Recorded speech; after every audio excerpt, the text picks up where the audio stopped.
গতকালকে আমাকে একজন নক দিছে, তো চায়নাতে স্টুডেন্ট হিসেবে আসতে চাই। তো এরকম প্রত্যেক দিনই আসলে আমি প্রচুর নক পাই।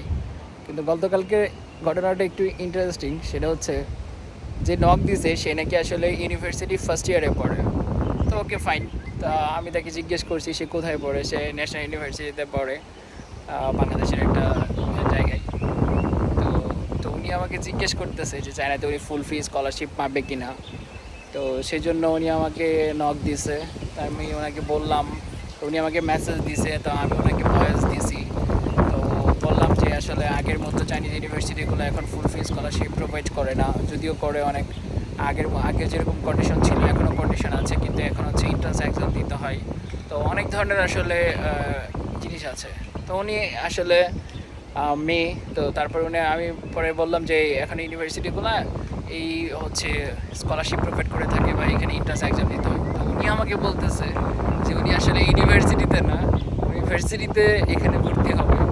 তো আমি রীতিমতো আসলে কয়েক মিনিট আসলে থমকে গেছি। পরে যখন উনি আবার আসলে এই কথাটা বলছে যে উনি ইউনিভার্সিটিতে পড়তে চাই, আমি তাকে বললাম যে ইউনিভার্সিটি আর ভার্সিটির মধ্যে ডিফারেন্স কোথায়। তো উনি আমাকে জিজ্ঞেস করতেছে ভাইয়া দুইটা কি সেম।